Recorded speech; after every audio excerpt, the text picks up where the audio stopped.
To me, one of the most important things that sits in working in one of these is that we got to be authentic to the community. So we've got to live with the reality of what it means to live in Clendon, which involves housing, involves lifestyle, involves schools, involves all of that, and identifying with the community. We as a family have endeavoured to do that. One of the big issues that happened in the 90s when we were here early was that of the what became known as market rentals, and so state houses were charged a market rental. That caused a collapse in this community, and that collapse left a huge gap in terms of accommodation.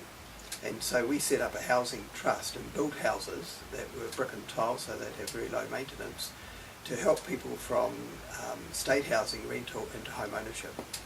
And over the period of years of the housing trust, 17 families now have been moved into home ownership through the housing trust.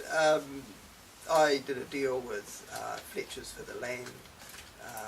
I negotiated with big companies all around the place to get in materials at cost so that we could build the houses at a lot less than what they were worth. And so that way there was an equity in the house to begin with. So when a family came in to buy a house, say they were paying $100,000 for it, the house was worth $160,000, so there was $60,000 in equity in the house already. And that became a paper equity.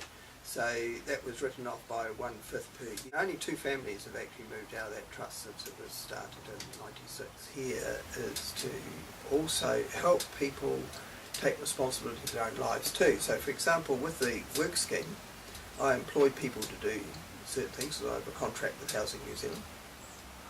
So, and in return I give them vouchers. Teach up at the local primary school. I think the other group that's probably very nice and multicultural is the play group.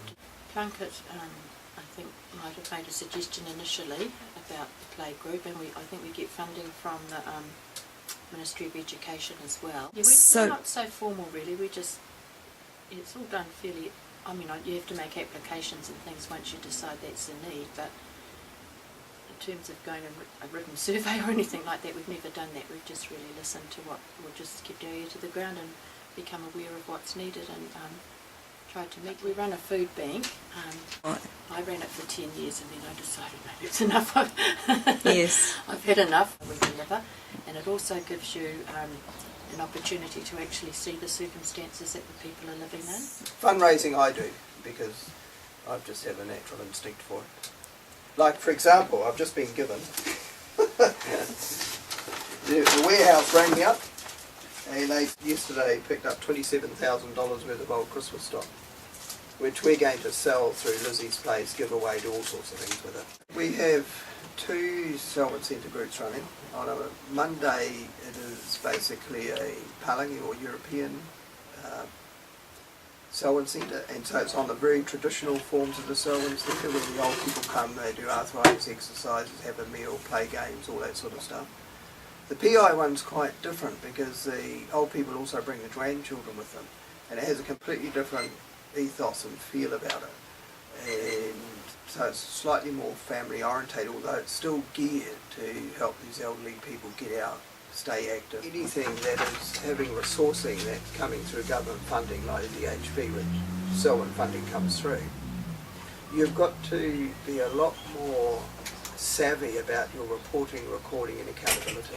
At the moment we've started up icons for 8 to 11 year olds, very needed in this community. I'm going to go to a company for sponsorship. I've got to go with all of the data and information to get that sponsored, so that the person who's going to be sponsoring or funding feels that it's authentic. We support each other as churches, and I do my best to involve other churches into main events that we're trying to do in the community.